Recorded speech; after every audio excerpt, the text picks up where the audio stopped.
Bonjour, bonsoir à tous et à toutes. Mon nom est Jean-François Richer de l'École nationale d'aérotechnique. Je suis enseignant au département d'avionique et nous avons avec nous ce soir M. Vincent Gervais, qui est étudiant en avionique en deuxième année. Donc, je laisse Vincent se présenter. Donc, bonsoir tout le monde. Ce soir, c'est vraiment un honneur d'avoir le privilège de vous présenter la plus grande école d'aérotechnique au monde entier. Donc, mon nom est Vincent. Présentement, je suis en quatrième session, 4 de 6. Et honnêtement, c'est vraiment une école avec laquelle, avec 100% de mon cœur, je peux vous recommander. Merci beaucoup, Vincent. Donc, ce soir, de la manière que ça va se dérouler, c'est que je vais vous faire une présentation de l'École nationale d'aérotechnique de l'ENA, du département avionique, de l'industrie, de qu'est-ce qu'est le métier de l'avionique. Vincent va pouvoir compléter par la suite. Tout au long de la présentation, n'hésitez pas, si vous avez des questions, vous pouvez les écrire dans le chat. Vincent monitore le chat constamment. On va s'arrêter à quelques instants pour pouvoir y répondre. Sinon, n'hésitez pas non plus à lever la main, puis prendre la parole directement en ouvrant votre caméra si vous le désirez pour poser des questions. On va tenter d'y répondre le plus clairement possible. Donc, on va commencer ça. Donc, l'École nationale d'aérotechnique, c'est situé à Saint-Hubert. Ça fait partie du Collège Édouard-Montpetit. Et nous sommes complètement autonomes. Donc, un étudiant, une étudiante qui va venir étudier chez nous va faire tous ses cours généraux et spécialisés à l'ENA. Donc, on a une aile entière qui est dédiée aux cours théoriques et généraux. Donc, vos cours de mathématiques, de littérature, de philosophie, d'éducation physique et autres vont tous être donnés à l'ENA. Donc, vous n'avez pas besoin de vous promener entre Édouard-Montpetit à Longueuil et l'ENA à Saint-Hubert. L'École nationale d'aérotechnique, c'est la plus grande maison d'éducation en aéronautique au niveau collégial au monde. C'est la plus grande école en aéronautique en Amérique du Nord. Nous sommes une école qui est accréditée, donc certifiée par Transport Canada, ce qui veut dire que tous nos cours, tous nos sujets ont été approuvés et sont vigoureusement vérifiés par la législation fédérale qui légifère l'aéronautique au Canada. Le département d'avionique se situe au niveau de 3 programmes à l'ENA. Donc, il y a le programme de maintenance en aéronautique, la technique en génie de l'aérospatiale et la technique en avionique. L'avionique, c'est quoi? L'avionique, c'est tout ce qui est l'électricité, l'électronique, les télécommunications, les radionavigations et les systèmes d'autopilotage dans un aéronef. Donc, ce n'est pas compliqué. Partout où il y a un électron qui passe dans l'aéronef, l'avionique est là.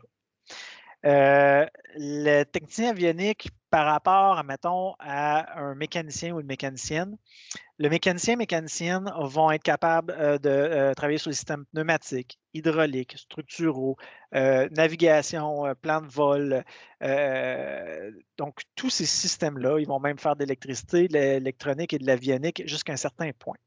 Je compare ça souvent à la médecine généraliste. Donc, les médecins généralistes vont connaître un peu de tout, mais quand ça devient un peu plus poussé, ils réfèrent et recommandent à un spécialiste.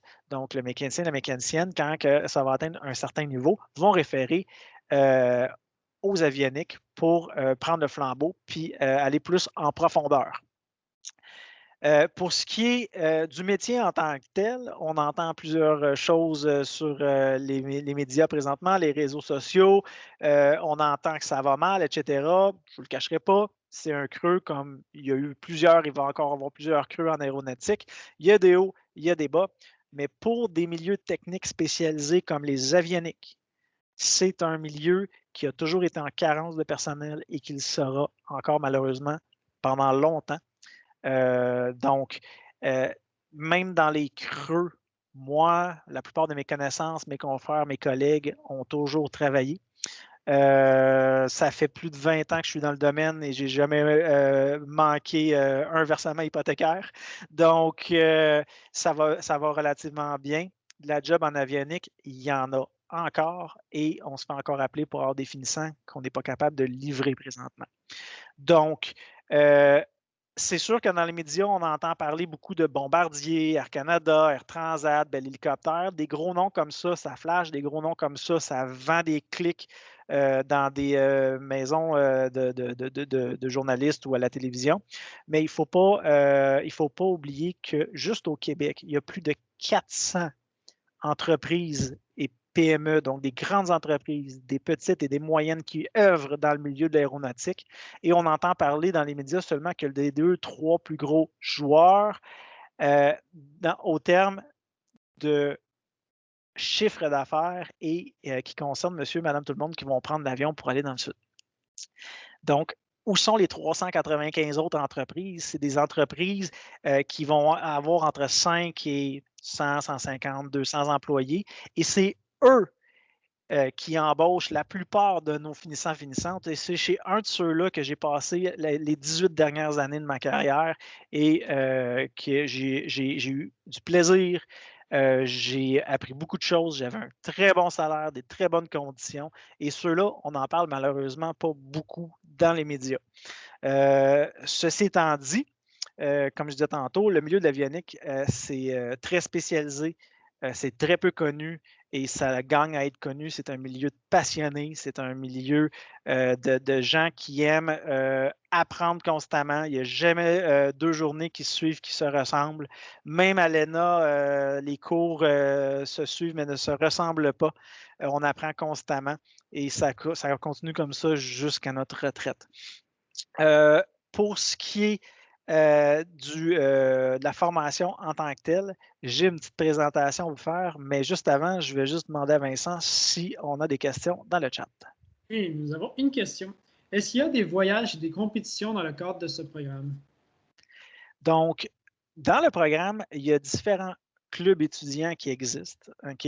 Je vous invite à aller sur la page Internet de l'école où vous êtes connecté pour cette réunion-là. Il y a des canaux spécialisés qui vont vous expliquer exactement les clubs étudiants avec les projets. Mais pour répondre de façon très courte à la question, c'est oui. Autre question? Non, pas pour l'instant. Parfait. Donc, je vais partager mon écran, puis on va poursuivre avec la petite présentation que j'ai à vous faire. Donc, la technique en avionique. Donc, la technique en avionique, c'est tout ce qui touche, comme je disais tantôt, l'électronique, les télécommunications, les ordinateurs de bord. Cette image-là se retrouve dans notre prospectus. Cette image-là se retrouve aussi quand on fait le tour des écoles, quand on n'est pas en temps de COVID. Je l'aime et je l'aime moins. Okay? Je vais vous dire pourquoi je l'aime, parce qu'elle représente de façon très globale tous les systèmes sur lesquels un technicien avionique va avoir à travailler. Autant ce qu'on voit présentement devant l'écran, okay, que ce qu'il y a derrière, tous les systèmes qui créent la magie dans le cockpit pour l'équipe de pilotage, le technicien avionique va avoir à travailler dessus. Donc, les connecteurs, les fils, les ordinateurs, les systèmes de détection partout dans l'aéronef et dans les baies avioniques. Tout ça va être à être validé, testé, réparé, certifié par le technicien en avionique. Pourquoi je l'aime moins, c'est que quand que je me promène dans les écoles secondaires, souvent on arrête et on dit ah, monsieur, est-ce que c'est ici pour apprendre à piloter? Parce qu'effectivement, on dirait 2 pilotes en train de se parler avant un vol. Mais en fait, c'est 2 techniciens en avionique qui sont en train de discuter sur une procédure de test à effectuer dans une page de maintenance d'un ordinateur de bord pour poursuivre la liste de vérifications requises pour valider que le système est encore fonctionnel. Ici, on a un technicien en avionique qui se trouve être dans une baie avionique. Donc, on a à travailler à plusieurs endroits qui ne sont pas nécessairement accessibles par monsieur, madame, tout le monde normalement. Donc, tous les petits endroits cachés dans l'aéronef, c'est là qu'on va travailler aussi. Donc, présentement, on est dans une boîte de jonction électrique où le technicien en aéronautique en avionique est en train de prendre des mesures au multimètre pour valider les symptômes de la problématique et pour l'aider à mener vers la validation du problème et poser le bon diagnostic pour pouvoir faire la réparation adéquate. Suite à ça, ici, on a une étudiante qui est en train d'ouvrir le radome, donc le cône de nez d'un aéronef, pour avoir accès au radar météo pour en effectuer l'inspection et la validation, le tout supervisé par un de nos enseignants en avionique. Ici, on a un étudiant qui est en train de faire la vérification d'une liste de vérification. Donc, c'est durant un laboratoire. Plusieurs laboratoires vont être sous ce modèle-là. Donc, on va donner une liste de vérification aux étudiants, aux étudiantes qui ont à valider, à se familiariser avec à la maison. Après ça, ils vont arriver au hangar et vont procéder avec la liste de vérification qui va dire, bon, sur tel aéronef, veuillez mettre l'interrupteur numéro 3 à on, la lumière verte numéro 2 devrait allumer. Elle allume, elle n'allume pas. Oui ou non? Elle allume, oui, on procède à la procédure numéro 2. Elle n'allume pas, oups, on a une problématique. Donc là, on va y aller avec les procédures de test pour valider les symptômes, après ça, trouver la cause et établir le diagnostic et faire la réparation requise par la suite. Ici, on a une maquette de simulation de monomoteur et bimoteur à piston. Cette maquette se retrouve en plus de 30 exemplaires dans l'école, dans 3 laboratoires différents, de niveaux didactiques différents. Donc, ces maquettes sont disponibles et sont utilisées par les étudiants de première session et de première année dès l'arrivée du secondaire. Donc, le cours théorique, on va passer tous les systèmes électriques de distribution et tout. Puis en laboratoire, on va toucher, on va tester. Puis au fur et à mesure que la session avance, on a une boîte qui est fermée à clé que l'enseignant va pouvoir ouvrir, va mettre des interrupteurs en place pour mettre des pannes, va refermer, barrer. Et les étudiants vont devoir être capables de faire la recherche de panne et poser le bon diagnostic. Ceci étant dit, à l'École nationale d'aérotechnique, les cours sont toujours divisés avec une portion théorique et une portion laboratoire. Donc, ça peut être 2 heures de théorie collées avec 3 heures de laboratoire, 3 heures de théorie avec 2 heures de lab, 3 heures de théorie avec 3 heures de lab. Et on a même des cours que c'est 4 et 5 heures de laboratoire seulement sans théorie associée avec. Tous les cours, toutes les sessions, vous allez en laboratoire et vous allez dans les hangars. Dès la semaine 1, le cours 1 de la session 1, vous allez aller dans un de nos multiples hangars, aller travailler et faire des expériences sur une de nos multitudes d'avions ou d'hélicoptères.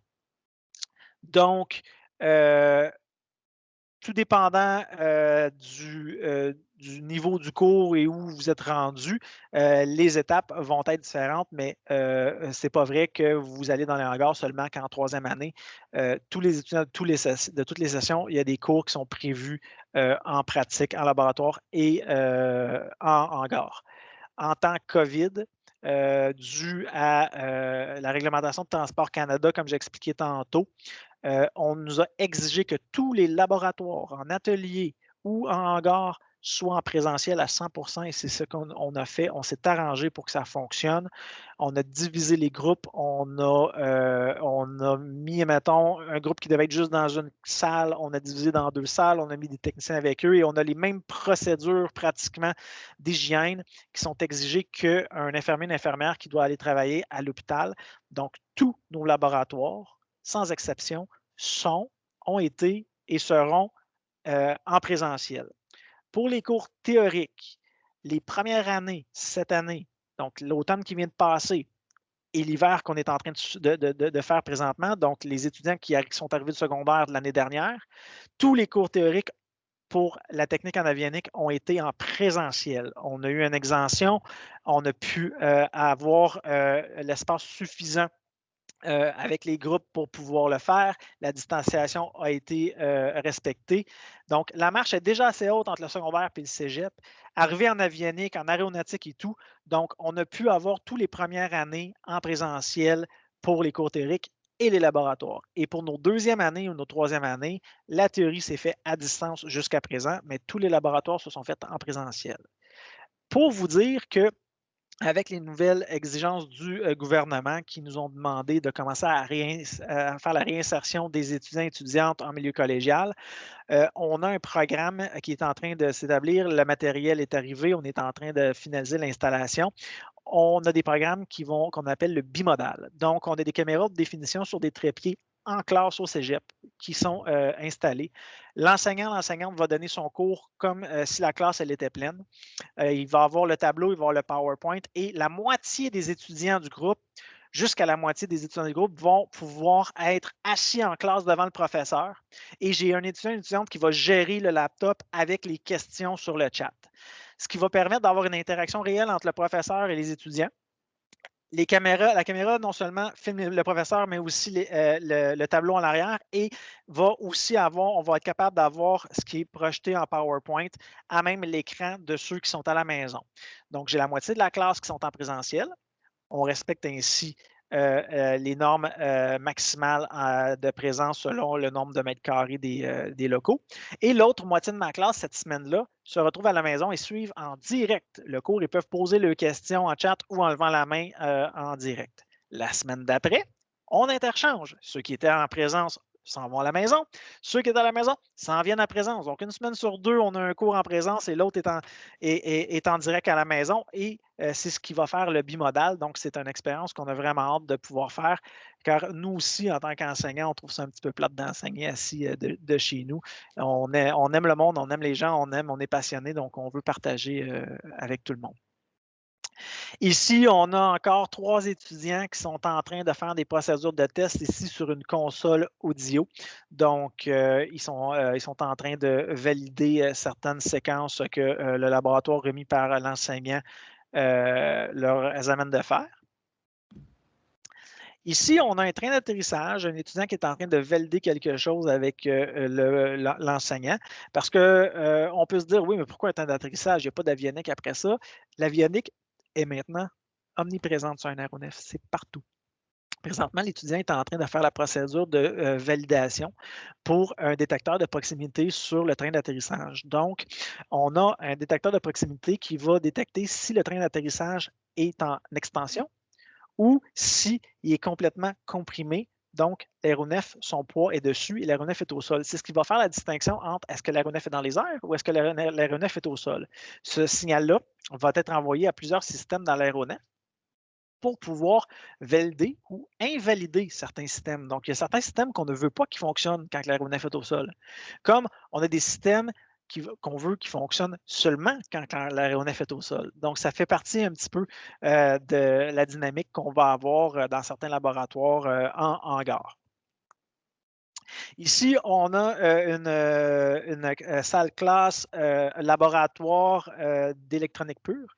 Donc, au courant des études en avionique, vous allez avoir des cours en électronique, donc en système numérique, en semi-conducteur.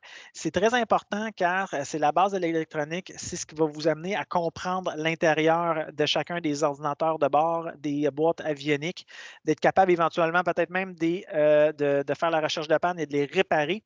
Et aussi, ça vous amène à débuter une certaine gymnastique mentale, à vous habituer à penser comment un système simple fonctionne, être capable de vous habituer à faire une procédure ordonnée pour faire de la recherche de panne et établir un diagnostic. Donc, il y a plusieurs laboratoires qui sont aussi de ce type. Par la suite, ici, on a 2 étudiants qui sont dans le simulateur du Challenger de Bombardier. Donc, avant que les étudiants puissent aller faire des tests plus poussés sur des aéronefs en situation réelle, ils peuvent les faire sur simulateur. Ici, l'image montre des systèmes avioniques embarqués de plus haut niveau. Donc, tout ça pour vous dire que à l'ENA, on va vous montrer les systèmes de base, l'électricité de base, les vieux systèmes électromécaniques jusqu'à l'avionique d'aujourd'hui avec les systèmes intégrés d'aujourd'hui et leur protocole de communication, donc les langages que vont utiliser chacun des ordinateurs pour parler entre eux. C'est ce qui termine ma présentation. Donc, je vais revenir avec vous. Parfait. Donc, pour l'instant, on n'a pas de questions dans le chat. Gênez-vous pas.